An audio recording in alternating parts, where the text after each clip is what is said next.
नमस्कार भाइयों, हमारे YouTube channel nursing officer Rahul Chaudhary पर आपका स्वागत है। मैंने पहले अनाउंस कर दिया था कि 18 जुलाई से कंटिन्यू आपका फ्री ऑफ कॉस्ट सिलेबस करवाया जाएगा, जिसमें सबसे पहले फंडामेंटल करवाई जाएगी। इससे पहले मैं फंडामेंटल सब्जेक्ट स्टार्ट करने से पहले माय डियर फ्रेंड्स, मैं आपको बता दूं कि नॉर्स की प्रिपरेशन किस हिसाब से करनी है। देखो, दो प्रकार की टिप्स ध्यान रखना हमेशा अपनी लाइफ में। एक तो होती है क्वालिटी, एक तो होती है माय डियर फ्रेंड्स क्वालिटी, और एक होती है क्वांटिटी। जितने भी स्टूडेंट प्रिपरेशन कर रहे हैं सब क्वांटिटी की तरफ ध्यान देते हैं, जबकि ऐसा नहीं करना है माय डियर फ्रेंड्स। क्वालिटी का मतलब ये है कि आपको सबसे पहले वो टॉपिक क्लियर करने हैं जो हर बार एग्जाम में आए हुए हैं। लगभग 180 से 200 क्वेश्चन ऐसे हैं जो हमेशा, उनमें से लगभग 100 क्वेश्चन हमेशा बनते हैं। 100 टॉपिक तो ऐसे हैं जिनमें से हमेशा क्वेश्चन बनते हैं। मतलब कि टोटल मैं आपको बताऊंगा, लगभग 200 टॉपिक 200 टॉपिक करवाए जाएंगे आपको। सबसे पहले वो करवाए जाएंगे जिनमें से हमेशा 100 प्लस क्वेश्चन आते हैं, जिनमें से हमेशा 100 प्लस क्वेश्चन आते हैं my dear friends. 100 plus question कितने में से? 200 में से। 200 में से 100 प्लस क्वेश्चन आ रहे हैं। अब आप खुद सोच लो, अब आपको क्वालिटी पढ़नी है कि क्वांटिटी पढ़नी है? अरे मैं ये सब क्वांटिटी, अरे नोट्स की 10 10 15 15 कॉपी रहेगी सभी के पास। क्वांटिटी पढ़ते रहते हैं, जबकि पढ़नी क्या है? क्वालिटी। 200 टॉपिक पढ़ाए जाएंगे आपको सबसे पहले, उनमें से 100 क्वेश्चन 100% आएंगे। हर हमेशा आते हैं, हर एग्जाम में आते हैं, फिक्स है ये तो कि आएंगे आएंगे। वो टॉपिक ऐसे हैं 200 टॉपिक, वो सारे सब्जेक्ट के मिक्स टॉपिक हैं 200 टॉपिक, जो हम धीरे धीरे डिस्कस करेंगे हर टॉपिक को। और उनमें 100 क्वेश्चन हमेशा आते हैं। तो ये क्वालिटी एंड क्वांटिटी का फर्क है। बाकी जो कचरा होता है उसको बोलते हैं क्वांटिटी। बचे हुए जो बाद के हैं जिनमें से क्वेश्चन, हाँ इनमें से ये आ सकता है, उनको बाद में, सबसे लास्ट में। तो नोट सेट में सिलेक्शन लेना है माय डियर फ्रेंड्स, तो सबसे पहले क्वालिटी क्लियर करनी होगी, तभी सिलेक्शन होगा। ऐसा नहीं सिलेक्शन नहीं हो सकता। क्वांटिटी के पीछे पड़ोगे तो सिलेक्शन नहीं होगा। तो हम स्टार्ट करेंगे आज फंडामेंटल का सबसे इंपॉर्टेंट टॉपिक। 200 टॉपिकों में से एक आज पहला टॉपिक है। टोटल में ऐसा नहीं बोल रहा है कि फंडामेंटल के 200 टॉपिक है, नहीं। Important, very very important 200 topic आपको मैं पहले करवाऊंगा, जिनमें से हमेशा क्वेश्चन आने की संभावना रहती है। 100 क्वेश्चन तो आते आते हैं। आप चाहे कभी की पेपर उठा के देख लेना, मैं 200 टॉपिक कराऊंगा, उनमें से आपको 200 प्लस क्वेश्चन जरूर मिलेंगे। 100 क्या, कई बार तो 150 क्वेश्चन भी आ जाते हैं माय डियर फ्रेंड्स। तो हम स्टार्ट करते हैं आज का सबसे पहला टॉपिक फंडामेंटल का, जिसका नाम है नेजोगैस्ट्रिक ट्यूब। तो सबसे पहले बात करते हैं आज का जो टॉपिक है अपना, एनजी ट्यूब। एनजी ट्यूब यानी नेजो गैस्ट्रिक ट्यूब। नेजो गैस्ट्रिक ट्यूब, एक एक चीज समझते जाना बिल्कुल सिंपल वे में, और बिल्कुल सिंपल कंसेप्ट के साथ आपका एनजी ट्यूब ऐसा क्लियर हो जाएगा कि आपको पता ही नहीं चलेगा कि एनजी ट्यूब कब खत्म हो गया। रटने की कोई जरूरत नहीं है। और एक चीज और माय डियर फ्रेंड्स मैं आपको बता दूं, देखो, पढ़ते सब हैं लेकिन रिवीजन कोई नहीं करता है, क्योंकि ऐसा समझते हैं यार ये तो पढ़ा हुआ है कौन करेगा। मैं आपको एक बात बता देता हूँ, आप चाहे 30 दिन पढ़ लो एक एक टॉपिक, 30 दिन के 30 टॉपिक हो जाएंगे आपके। रिवीजन मत करो, भूल गए वापस, वो दिन भी खराब गया और टॉपिक भी याद नहीं हुआ। तो ऐसे काम मत करो, चाहे कम पढ़ लो लेकिन टॉपिक अच्छे से क्लियर होना चाहिए, चाहे उसमें 3 दिन लग जाए कम से कम। तो वो टॉपिक तब क्लियर होगा जब आप रिवीजन करोगे। कम से कम टॉपिक का कम से कम 15 20 बार रिवीजन होना चाहिए, टिप्स भी याद होना चाहिए ऐसे। हमें सबसे पहले ये जानना है कि ये जो टॉपिक है एनजी ट्यूब, नेजोगैस्ट्रिक ट्यूब, इसमें हमें पढ़ना क्या क्या है। डेफिनेशन, इसकी आपको पॉइंट याद है ना, तो आप आराम से याद कर सकते हो। सबसे पहले आपको क्या करना है, आपको कोई भी टॉपिक उठाना है, उस टॉपिक को शुरुआत से लेके एंड तक, इसमें है क्या क्या, एक बार जैसे अपन अखबार पढ़ते हैं ना, वैसे उस टॉपिक को पूरा पढ़ना है।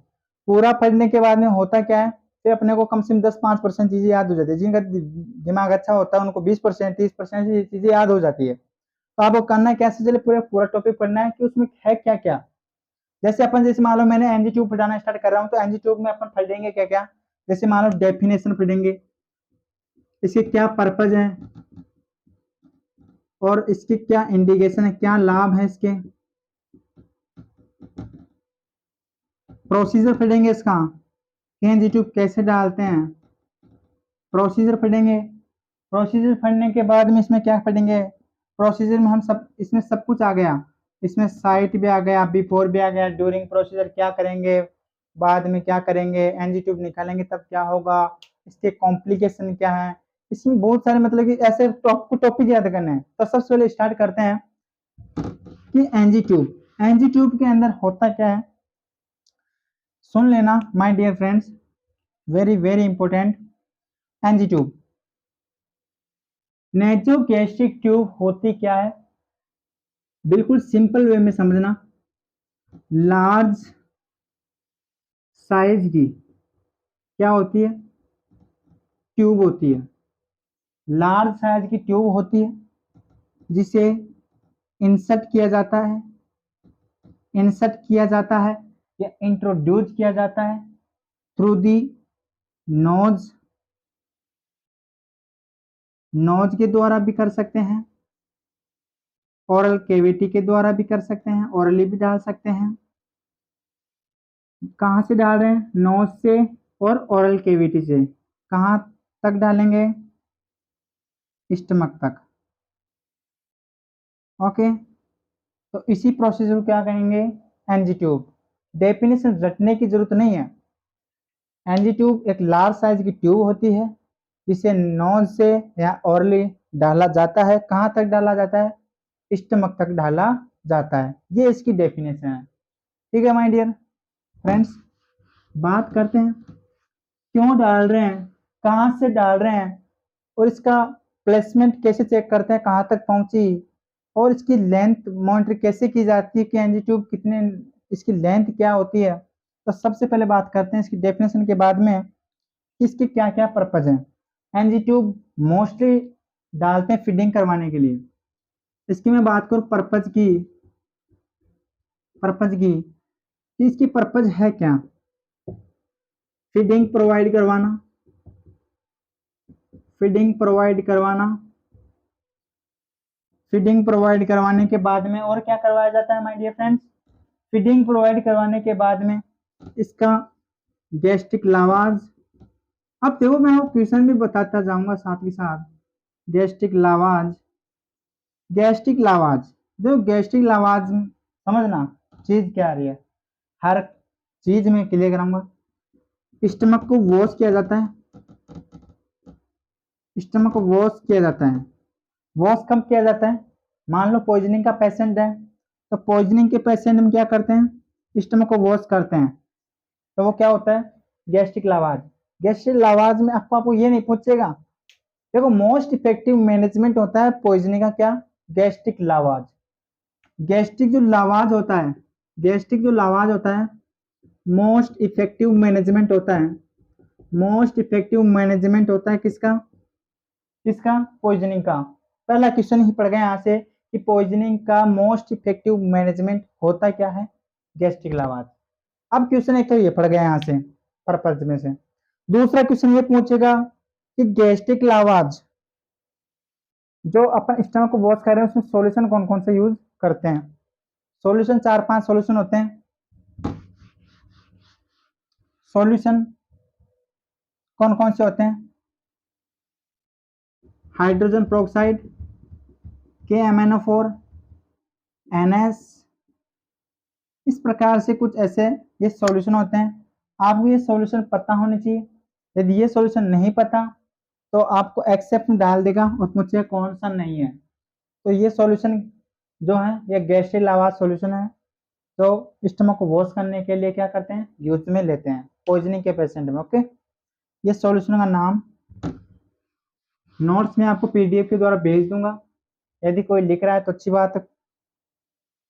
इसके बारे में बात करते हैं और क्या पर्पज है, क्या डालते हैं एनजी ट्यूब डालने के और क्या पर्पज है, एसिडिक इफेक्ट को कम करने के लिए, रिड्यूस द एसिडिक इफेक्ट। अब सुनना एसिडिक इफेक्ट कैसे सुनना, मैं आपको बताता हूँ। एसिडिक इफेक्ट को रिड्यूस करने के लिए, देखो मान लो इसको एग्जाम्पल के तरीके से समझाते हैं। एसिडिक इफेक्ट को कैसे कम करते हैं, सुनना। क्वेश्चन कैसे पहुंचेगा कि आपके पास एक हार्ट बर्न का पेशेंट आया, हार्ट बर्न। अब हार्ट बर्न होता क्या है, हार्ट बर्न आप ओबीजी में पढ़ोगे, हार्ट बर्न, हार्ट बर्न ओबीजी में पढ़ोगे, सेकंड ट्राइमेस्टर का सिम्टम्स होता है, सेकंड ट्राइमेस्टर का सिम्टम्स होता है हार्ट बर्न, पता होता आपको, पढ़ के आए होंगे। हार्ट बर्न जो होता है सेकंड ट्राइमेस्टर का सिम्टम्स होता है। अब हार्ट बर्न होता क्या है, हार्ट बर्न में होता क्या है, सुनना। इसमें होता क्या है कि प्रोजेस्टेरोन का लेवल जब बढ़ जाता है, प्रोजेस्टेरोन का लेवल क्या होता है, प्रोजेस्टेरोन का लेवल इंक्रीज हो जाता है। तो प्रोजेस्टेरोन का लेवल इंक्रीज होगा तो जो स्मूथ मसल्स है वो क्या हो जाएगी, relax.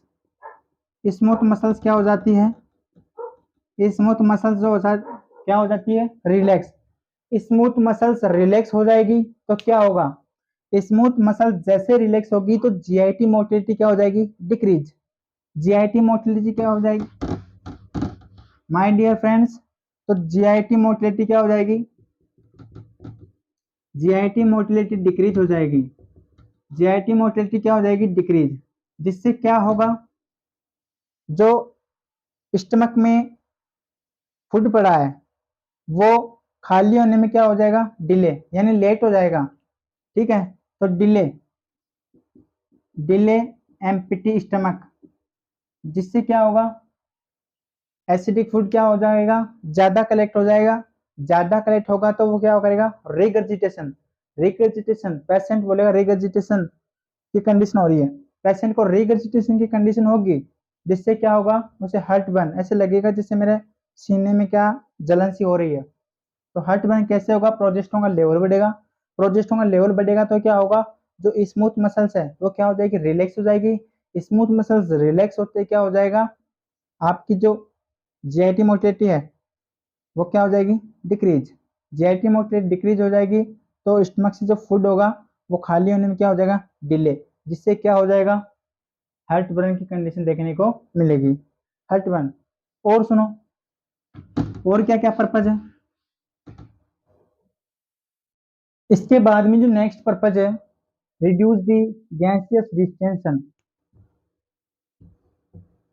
Reduce the gaseous distension. इसके बाद में नेक्स्ट जो पर्पज है वो क्या है, रिड्यूस द गैसियस डिस्टेंशन के बाद में गैस्ट्रिक एनालिसिस।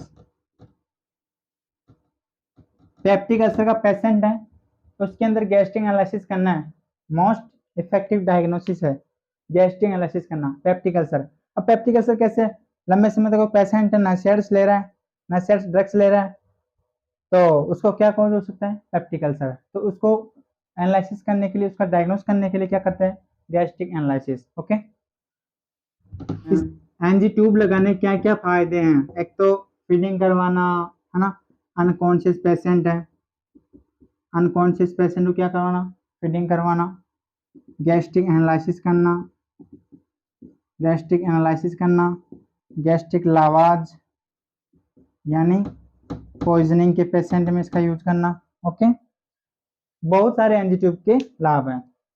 तो इंपॉर्टेंट है, आपको ध्यान क्या रखना है, इंपॉर्टेंट मैं बता देता हूँ माय डियर फ्रेंड्स, आपको याद क्या रखने हैं। हाँ ऐसे तो बहुत सारे हैं, मोस्ट, एक तो इसमें ध्यान रखना कि एनजी ट्यूब में मोस्ट कॉमन जो इसका पर्पज है और यहाँ इंडिकेशन है, ध्यान क्या रखना है, फीडिंग प्रोवाइड करवाना, फीडिंग प्रोवाइड करवाना, एक तो ये गैस्ट्रिक एनालिसिस और रिड्यूस द एसिडिक इफेक्ट, ये तीन चीजें वेरी वेरी इंपॉर्टेंट है, ये तीन चीजें आपको ध्यान रखनी है।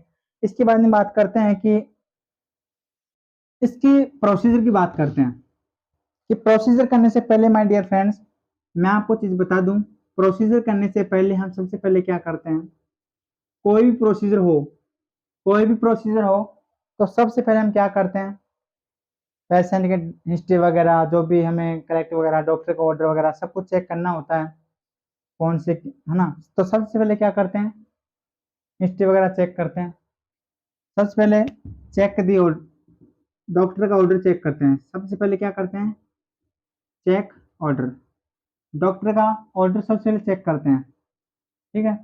डॉक्टर का ऑर्डर चेक करने के बाद में पेशेंट को आइडेंटिफाई करते हैं। पेशेंट को क्या किया जाता है? आइडेंटिफाई। आइडेंटिफाई कैसे करोगे आप? सुनना, एडल्ट पर्सन है, एडल्ट पर्सन, और एक न्यूबॉर्न बेबी है। मैं आपको हर चीज बता रहा हूँ, वैसे तो ज्यादा डीप नहीं जाएंगे। एडल्ट जो पर्सन है उसमें हम जो साइड देखेंगे, non dominant side, non dominant, non dominant side देखेंगे। न्यूबॉर्न बेबी है, उसका लेफ्ट लेग, यानी आईडी बैंड जो होता है वो चेक करते हैं। जो एडल्ट पर्सन होता है उसके नॉन डोमिनेंट साइड पे देखते हैं, और जो न्यूबॉर्न बेबी या चिल्ड्रन होते हैं उनके जो आईडी बैंड चेक किया जाता है, लेफ्ट लेग में चेक किया जाता है। ओके, आइडेंटिफाई किया। Collect the consent. अब सुनना यहाँ से क्वेश्चन ये तो हर जगह बनता है, ये क्वेश्चन पूछा कलेक्ट द कंसेंट। देखो consent, what is consent? Consent का जो रिलेशन होता है किन किन के बीच में होता है, क्वेश्चन ये पूछा हुआ भी है। कंसेंट का जो रिलेशन, अब बच्चे क्या करते हैं, ये करके आते हैं, नर्स का और पेशेंट के बीच का रिलेशन ही क्या कहलाता है? कंसेंट। जबकि ये गलत है, जबकि ये गलत है। कंसेंट का जो रिलेशन होता है ना, वो डॉक्टर और पेशेंट के बीच में होता है। डॉक्टर एंड पेशेंट के बीच का जो रिलेशन होता है उसे बोलते हैं कंसेंट। जो भी इंफॉर्मेशन कलेक्ट की जाती है डॉक्टर के द्वारा की जाती है, वो डॉक्टर और पेशेंट के बीच में जो भी वार्तालाप हो वो कंसेंट। हाँ, अपना काम होता है कि उसको कलेक्ट करना, देखना कि कंसेंट लिया हुआ है या नहीं लिया हुआ। लेकिन सब के सब डॉक्टर बने हुए घूमते हैं, नहीं, डॉक्टर हम ही हैं, डॉक्टर हम ही हैं। हमें नर्स की तरह सोचना, तब नॉन सेट मिलेगा। डॉक्टर की तरह सोचोगे तो डॉक्टर की तरह क्वेश्चन करके आओगे वहाँ पे। डॉक्टर की प्रायोरिटी नहीं मांगता वहाँ पे, नर्स की। हम आगे डिस्कस करेंगे कैसे देखो क्वेश्चन आपको गुमराह बनाता है। कंसेंट, कंसेंट वगैरह ले लिया, डॉक्टर का ऑर्डर चेक कर लिया, ये सारी चीजें हर प्रोसेस में करनी होती है। इसके बाद में कोई भी प्रोसेस करते हैं उससे पहले हम क्या करते हैं? Collect the articles. अब ऐसे एनजीट्यूब में भी कुछ ना कुछ कलेक्ट द आर्टिकल्स करेंगे। कलेक्ट द आर्टिकल्स, सुनना, पहले हमें ये पता होना चाहिए कि आर्टिकल कौन कौन से ले रहे हैं, तभी तो आगे कुछ करोगे। सबसे पहले एनजीट्यूब डाल रहे हैं तो एनजीट्यूब चाहिए हमें, कंफर्म है? हमें क्या चाहिए? एनजीट्यूब। एनजीट्यूब ये चीज है वेरी वेरी इंपॉर्टेंट। ये इसमें आपको कैसे क्या पहुंचेगा मैं आपको बताऊंगा हर चीजें। पहले एक बार कलेक्ट द आर्टिकल्स में सुन लो। कलेक्ट द आर्टिकल्स, अब यहाँ इसी क्वेश्चन स्टार्ट हो जाएंगे, देखना। एनजीट्यूब सबसे पहला, हमें और क्या चाहिए?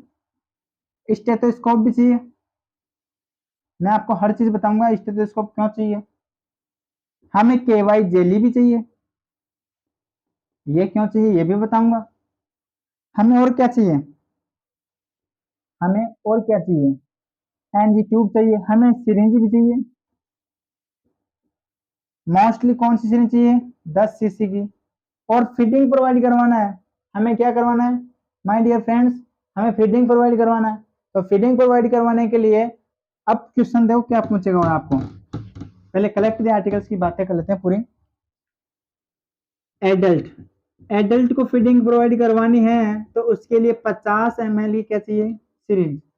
बच्चों को करवानी है तो उसके लिए चाहिए 20 ml की सिरिंज। पहला क्वेश्चन तो ये हो गया, छोटी मोटी जो कंपटीशन एग्जाम होती है उसमें ये हो गया। मैं अब सीक्वेंस से चलता हूँ हर चीज की तरफ। हमें क्या चाहिए? लिटमस पेपर भी चाहिए। कलेक्ट द आर्टिकल्स में क्या चाहिए? लिटमस पेपर भी चाहिए, लिटमस पेपर भी चाहिए हमें। अब मैं क्वेश्चन की तरफ चलता हूँ, सबसे वेरी वेरी इंपॉर्टेंट कि करवाना क्या है। मैंने कलेक्ट द आर्टिकल्स का पहला ही टॉप पॉइंट उठाया, के वाई जेली। क्या? के वाई जेली।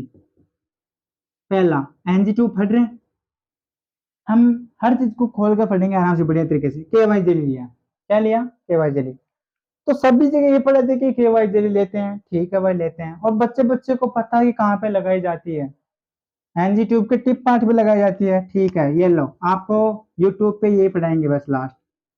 एनजी ट्यूब के टिप पर लगाई जाती है केवाई जेली, ये लो, हो गया यूट्यूब का कमाल।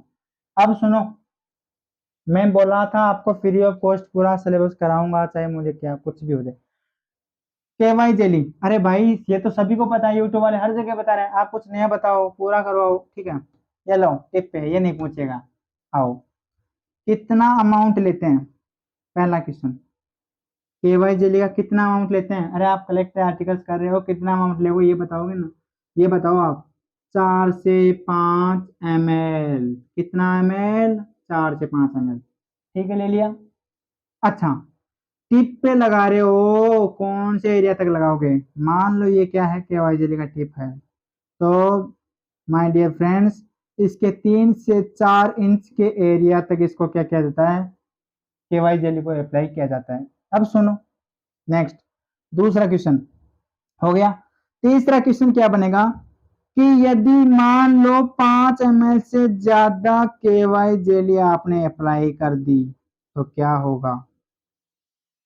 नर्स, एक ऐसी नर्स है जो गई है, पेशेंट आया है, केवाई जेल लगा रही है, लगा रही है, लगा रही है, लगा रही है, ज्यादा लगा दी तो क्या हो सकता है?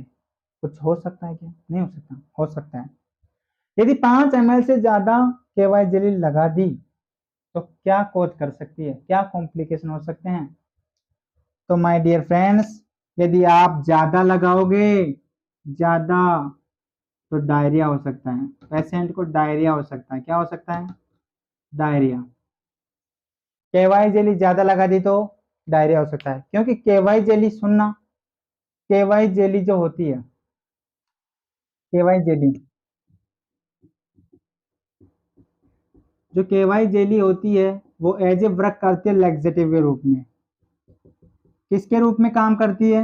लैक्सेटिव, लैक्सेटिव की तरह काम करती है केवाई जेली, इसलिए क्या करवा सकती है? डायरिया कोज करवा सकती है। तो ये केवाई जेली से 3 क्वेश्चन पढ़ के, एक छोटा सा टॉपिक है केवाई जेली, पढ़ के एक लाइन पढ़ के आप चले जाते हो आगे, ऐसा नहीं करना, आपको हर चीज जाननी है। तो केवाई जेली का समाप्त हुआ। इसके बाद में नेक्स्ट आर्टिकल्स की बात करते हैं। कलेक्टेड आर्टिकल्स में एनजी ट्यूब भी लिए थे हमने, एनजी ट्यूब की लेंथ कितनी होती है, स्टेथोस्कोप भी है था, एनजी ट्यूब की कलर कोडिंग भी होती है, कितने फ्रेंच का होता है, हर चीजें देखेंगे आगे। अब बात करते हैं एनजी ट्यूब की।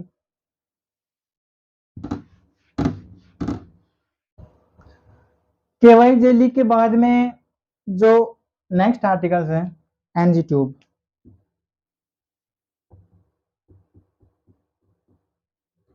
एनजी ट्यूब, सुनना, एनजी ट्यूब के टाइप्स, पहले टाइप्स देखो एक बार। एनजी ट्यूब भी एक ही प्रकार की नहीं होती है, अलग अलग प्रकार की होती है, एक प्रकार के पढ़ के छोड़ने से कुछ नहीं होगा। एनजी ट्यूब के टाइप्स, एक तो होती है डॉब हॉप के नाम से एनजी ट्यूब आती है, एक आती है लेविन ट्यूब, जिसे रायल्स ट्यूब के नाम से भी जाना जाता है, जिसे रायल्स ट्यूब के नाम से भी जाना जाता है। और एक होता है सलीम सम्प ट्यूब। ऐसे इस प्रकार से कुछ ट्यूब होती है। देखो, अब क्वेश्चन वो पूछेगा, बच्चे चलो ट्यूब ट्यूब पढ़ के चले गए, बच्चों को ये नहीं पता है कंटिन्यूस फीडिंग में क्या होगा, इंटरमीडिएट में क्या होगा, कुछ भी नहीं पता, पता नहीं किस हिसाब से पढ़ते हैं, कोई पता नहीं, हर चीज को कंसेप्ट नहीं समझते हैं। जो एनजी ट्यूब होती है, एनजी ट्यूब जो होती है डॉब होप, ये कहती क्या है? कंटिन्यूस फीडिंग करवानी है, कंटिन्यूस फीडिंग करवाने के लिए कौन सी ट्यूब ली जाती है? आपको एग्जाम में पूछेगा कंटिन्यूस फीडिंग करवानी है, कंटिन्यूस फीडिंग करवाने के लिए कौन सी ट्यूब ली जाती है? उसका नाम है Dobhoff NG tube, nasogastric tube. ये लो, कंटिन्यूस फीडिंग कैसे?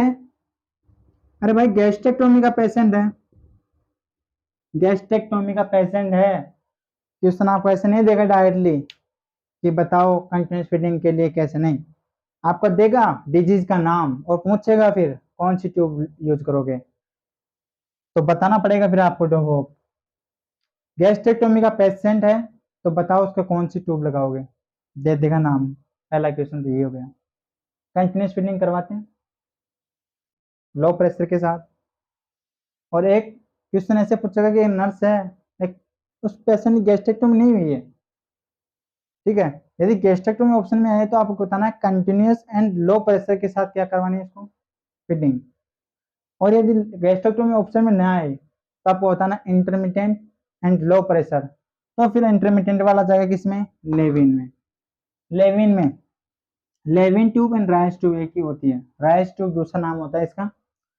सेलेनियम ट्यूब ये डबल ल्यूमेन ट्यूब होती है जो गैसेस डिस्टेंशन यानी डिकम्प्रेशन, एब्डोमेन डिकम्प्रेशन कम करने के लिए यूज की जाती है। ठीक है, इसके बाद में बात करते हैं कि एनजी ट्यूब की लेंथ कितनी होती है।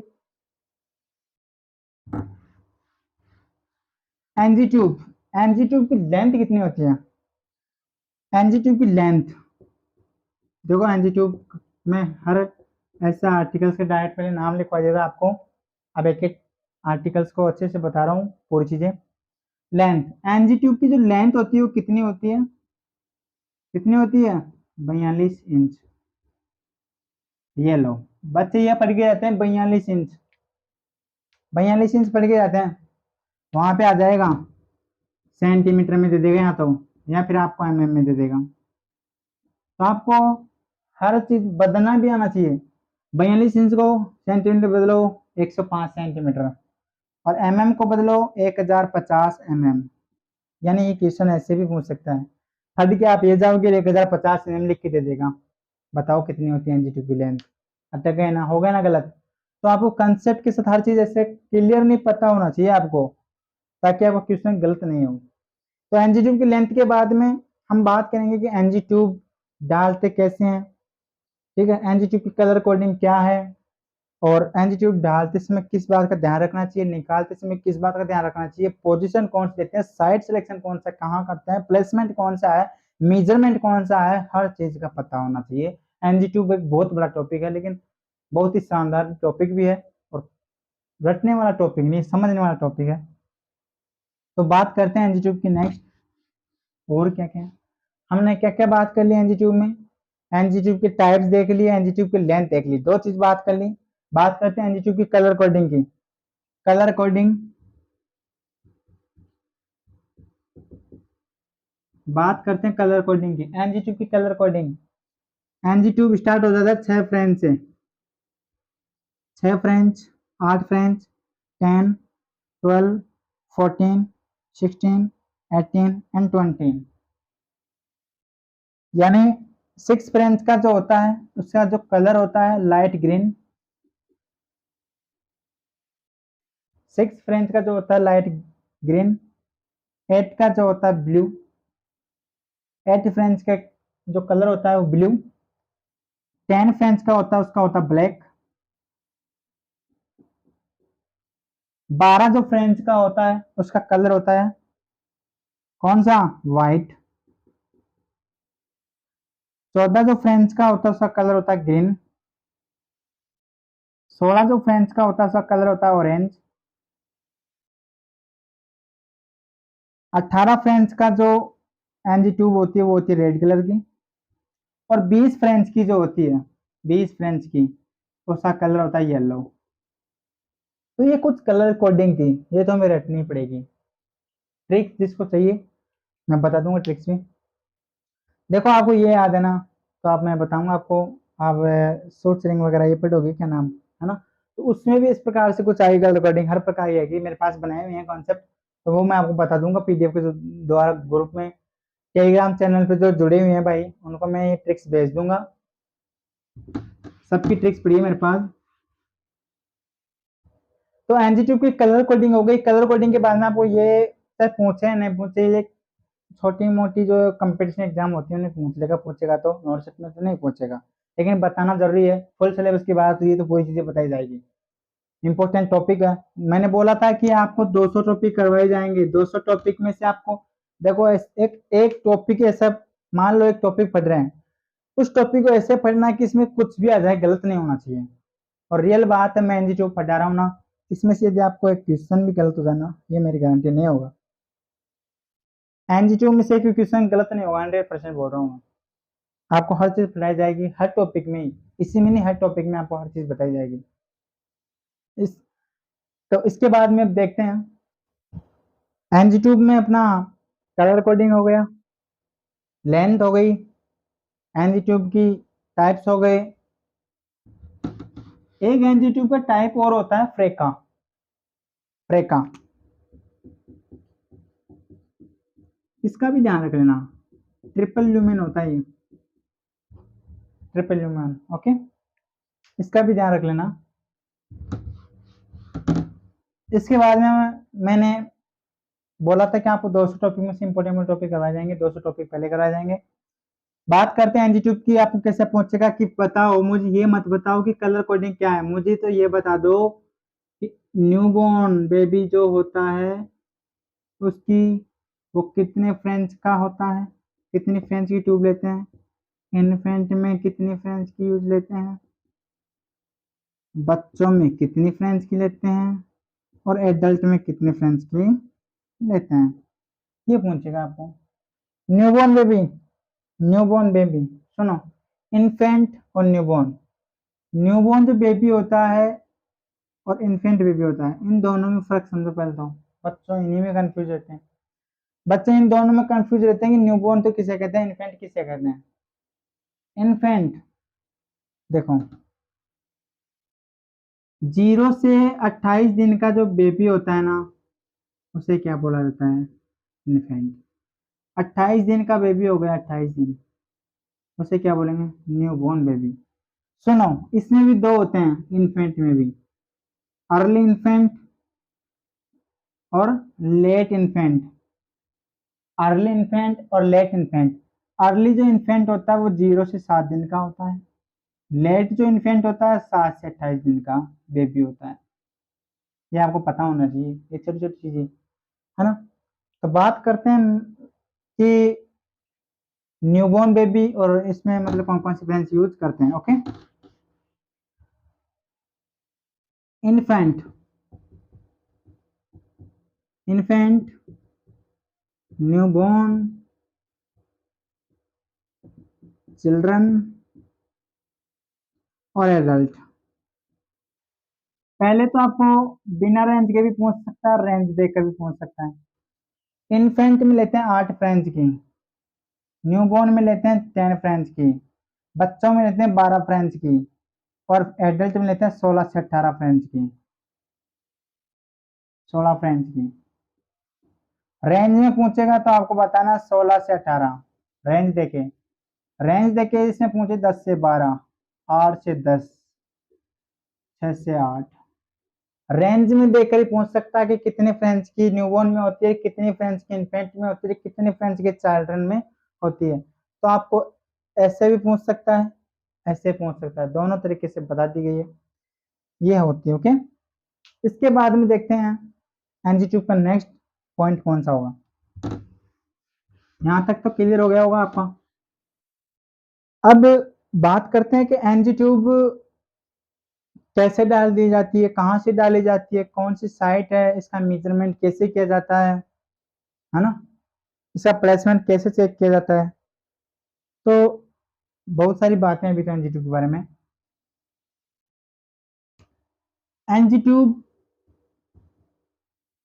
का जो नेक्स्ट पॉइंट है, सुनो, सबसे पहले पेशेंट को क्या करते हैं कि एनजीट्यूब डालते समय पेशेंट को पोजीशन कौन सी दी जाती है। पहले पोजीशन की बातें कर लेते हैं एनजीट्यूब में, एनजीट्यूब में पोजीशन की बातें कर लेते हैं। पोजीशन, एनजीट्यूब में सबसे पहले बात करते हैं पोजीशन की, कि कौन सी पोजीशन पेशेंट को ड्यूरिंग प्रोसीड दी जाती है, एंटीट्यूड डालते समय कौन सी दी जाती है ना, निकालने के बाद में कौन सी दी जाती है, क्या, ऐसे बहुत सारी चीजें हैं। फीडिंग के दौरान कौन सी पोजीशन दी जाती है, एंटीट्यूब कहाँ से डाली जाती है, बहुत सारी चीजें। देखो, ड्यूरिंग प्रोसीजर करते समय, जैसे मान लो एंटीट्यूब डाली जा रही है, एंटीट्यूब डालते समय कौन सी पोजीशन देते हैं, तो उस पोजीशन का नाम है हाई फाउलर। कौन सी, हाई फाउलर, पहली चीज ध्यान में रखना। फीडिंग के दौरान देखो, आपको दो ही चीज बताई जाएगी हर जगह, यूट्यूब पे भी चाहिए यही बता दें, लेकिन और चीज जब मैं बताऊंगा ना वो कोई यूट्यूब नहीं बताएगा। फीडिंग के दौरान पोजीशन दी जाती है semi Fowler, semi Fowler position दी जाती है। ये तो नहीं पूछेगा, ये भी नहीं पूछेगा, ये भी नहीं पूछेगा, आपको पूछ लेता आप किस्मत। पूछेगा क्या? जो कोई नहीं पढ़ा था वो पूछेगा।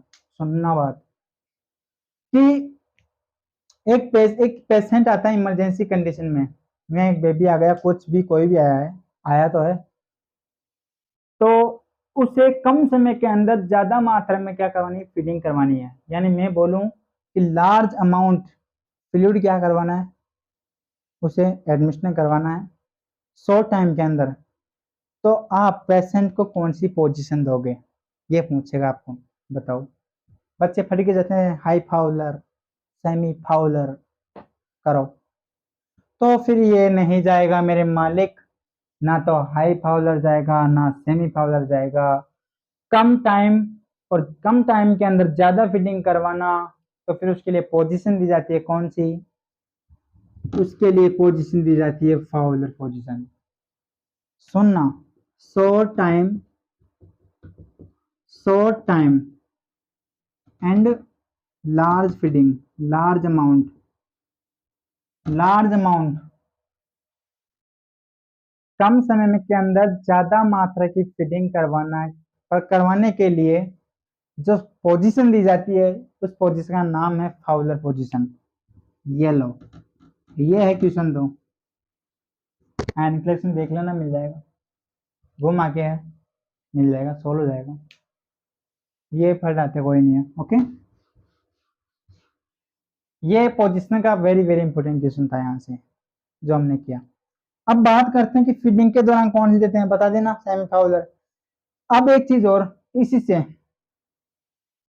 या तो ऐसे पूछेगा कि आपको कम टाइम के अंदर ज्यादा फीड करवाना या ज्यादा अमाउंट फीड करवाना, कौन सी पोजीशन दोगे? आप बता दोगे फाउलर। चलो ठीक है, पढ़ लिया।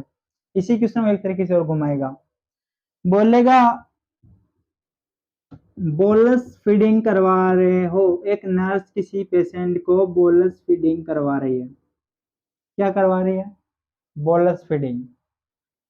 तो कौन सी पोजीशन दोगे?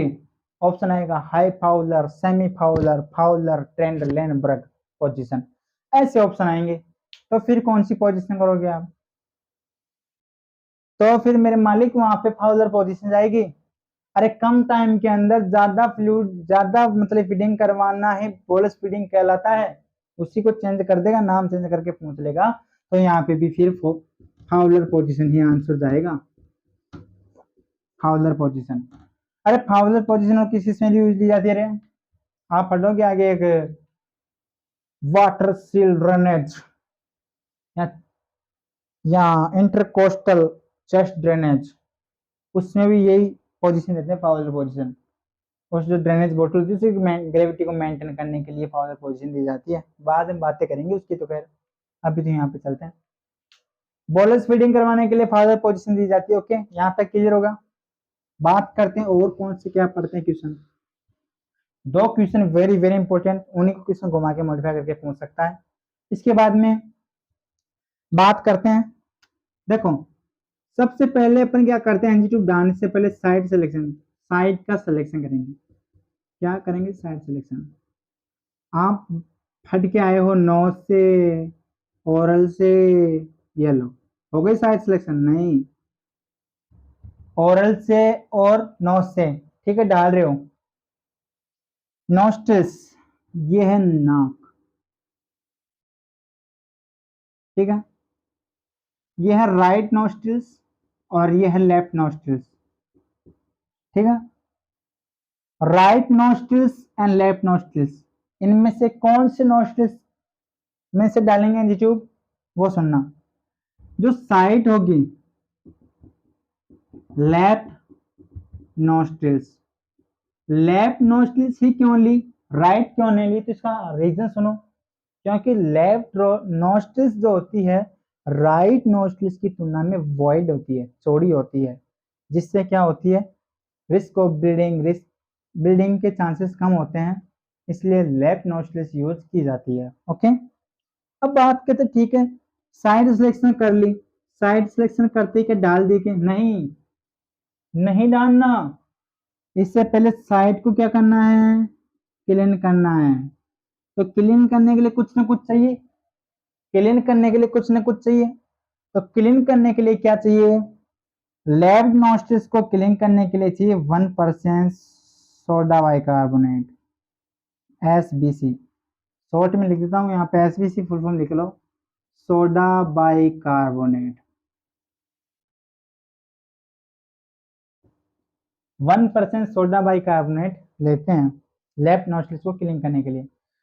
चलो ठीक है, यहाँ तक डाल दिया आपने, क्लीन वगैरह कर दिया, अब डालने की बारी है। अब डालते समय और देखो, आपने एनजी ट्यूब ली, एनजी ट्यूब की साइड सिलेक्शन की लैब नॉस्टिल्स, ठीक है। अरे भाई आपने साइड सिलेक्शन कर लिया, उससे पहले मेजरमेंट तो करो, पेशेंट में कितनी कहाँ तक क्या जाएगी एनजी ट्यूब। तो इसका हम सबसे पहले पढ़ते हैं फिर मेजरमेंट, कि पहले मेजरमेंट की बातें कर लेते हैं, फिर डालेंगे बाद में। ओके ठीक है। मेजरमेंट कैसे करते हैं मेजरमेंट, सब बच्चे पढ़ के आते हैं। Tip of nose to earlobe from xiphoid process,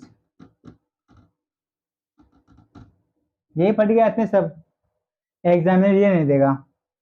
सुनना सुनना सुनना, एग्जामिनर का पहला ऑप्शन तो ये होगा, और बच्चे पहले ये पढ़ के गए हैं ना, बच्चे देखते अरे वाह आ गया, करो रुको। अरे मेरे मालिक जीफोइड प्रोसेस में कहा, पहला ऑप्शन तो ये दीजिए, चलो ठीक है, कि टिप ऑफ नोज से ईयर लोब टू जीफोइड प्रोसेस, यहाँ तक मेजरमेंट करना होता है अपने को। 42 इंच की लेंथ बताई थी मैंने आपको। अब एग्जामिनर इसी चीज को चेंज करके वहां पे देगा कि tip of nose to earlobe from the 1 to 2 inch below the xiphoid process, ये देगा एग्जामिनर। दूसरा ऑप्शन, पहला ऑप्शन वो दे दिया। तीसरा ऑप्शन ये देगा, lip of the mouth to earlobe from the xiphoid process, lip of mouth to earlobe from the 1 to 2 inch xiphoid process, यहां तक देगा बिलो दी। ओके, चार ऑप्शन ऐसे बनाएगा, चार ऑप्शन ऐसे बनाएगा। बच्चे पहला ऑप्शन देगा, tip of nose earlobe from the xiphoid process, ये लो सिलेक्शन, एग्जामिनर बोलता है ये ले, तो भी सिलेक्शन ले, तो ये आंसर हो जाएगा। फिर यदि ऑप्शन में ये दिया हुआ है, ये देखना आपको, वेरी वेरी इंपॉर्टेंट चीज तो ये है ना, अरे सभी को पता है वो तो, ये इंपॉर्टेंट है। 1 से 2 इंच जीफोइड प्रोसेस में कहा, 1 से 2 इंच नीचे तक, वहां तक आपको मेजर करना है। ऐसे नहीं कि जीफोइड प्रोसेस कर दिया, ये नॉर्मल, ये सिस्टेनेंसी की बात है, सबसे पहले पुरानी गाइडलाइन, सब पहले ये फट के आते हैं सब, ये चीज ध्यान रखनी है अपने। ओके, और यदि ओरल कैविटी से अपन नेसोगेस्ट्रिक ट्यूब डालनी है तो कहाँ से देखना है, lip of mouth to ear lobe, then xiphoid process में कहा 1 से 2 इंच नीचे तक, below the 1 to 2 inch xiphoid process, दोनों का साइड समझ में आ गया, दोनों का मेजरमेंट समझ में आ गया। ओके, तो जो एनजी ट्यूब है, आज के सेशन में हमने अभी तक क्या क्या पढ़ा, एनजी ट्यूब की डेफिनेशन पढ़ी, एनजी ट्यूब की डेफिनेशन पढ़ी, एनजी ट्यूब की डेफिनेशन के बाद में इसके पर्पज पढ़े, इसके पर्पज के बाद में इसके इंडिकेशन पढ़े, इंडिकेशन पढ़ने के बाद में इसका प्रोसीजर पढ़े, प्रोसीजर में अभी तक क्या क्या पढ़ लिया, प्रोसीजर बहुत बड़ा है ना। प्रोसीजर में अपन को सबसे पहले क्या पढ़े, कलेक्ट आर्टिकल्स, पहले तो पूरे आर्टिकल्स के नाम पढ़े, ठीक है, आर्टिकल्स के नाम पढ़ लिए, आर्टिकल्स में कुछ गलत नहीं होना चाहिए। आर्टिकल्स में हमने केवाई जेली पूरा पढ़ लिया।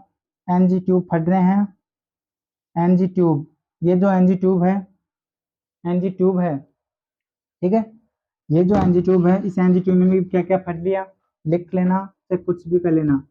एनजी ट्यूब के मैंने आपको टाइप्स बता दिए, एनजी ट्यूब का मेजरमेंट कैसे किया जाता है। ओके, इसमें से भी क्वेश्चन पढ़ेंगे, इसमें से भी क्वेश्चन पढ़ सकते हैं, इंपॉर्टेंट। अब हमारे एनजी ट्यूब में बच रहा है, एनजी ट्यूब की मैंने कलर कोडिंग बता दी, एनजी ट्यूब की मैंने आपको कलर कोडिंग बता दी, कलर कोडिंग के बाद में कितने क्या फ्रेंड्स का होता है, न्यूबॉर्न बेबी सब में बात कर ली, इसका मेजरमेंट देख लिया, इसकी लेंथ देख ली, एनजी ट्यूब की लेंथ कितनी होती है। एनजी ट्यूब को रिमूव कब किया जाता है? एनजी ट्यूब को रिमूव किया जाता है 7 दिन, एवरी 7 डेज में। ओके, ये चीज मैं लास्ट में बताऊंगा आपको। ओके, एनजी ट्यूब में सारा कुछ क्लियर हुआ जाएगा। आज के सेशन में अपन ने एनजी ट्यूब के बारे में बहुत कुछ जाना है। एनजी ट्यूब अभी पूरा नहीं हुआ है, तो अगले पार्ट में एनजी ट्यूब को अगले जैसे टाइम मिलेगा तो एनजी ट्यूब को पूरा कर लेंगे। अब ज़्यादा नहीं है, एनजी ट्यूब लगभग मैंने 60% करा दिया, 40% एनजी ट्यूब और बच रहा है। एनजी ट्यूब पूरा होते इसके कॉम्प्लिकेशन देखेंगे, एनजी ट्यूब को निकालने के दौरान किन बातों को ध्यान रखना है, बहुत सारी चीज़ें हैं जो अपने को अभी तो पता करनी है। 40% चीज़ें रह रही है। तो आज के लिए इतना ही। जय हिंद, जय भारत।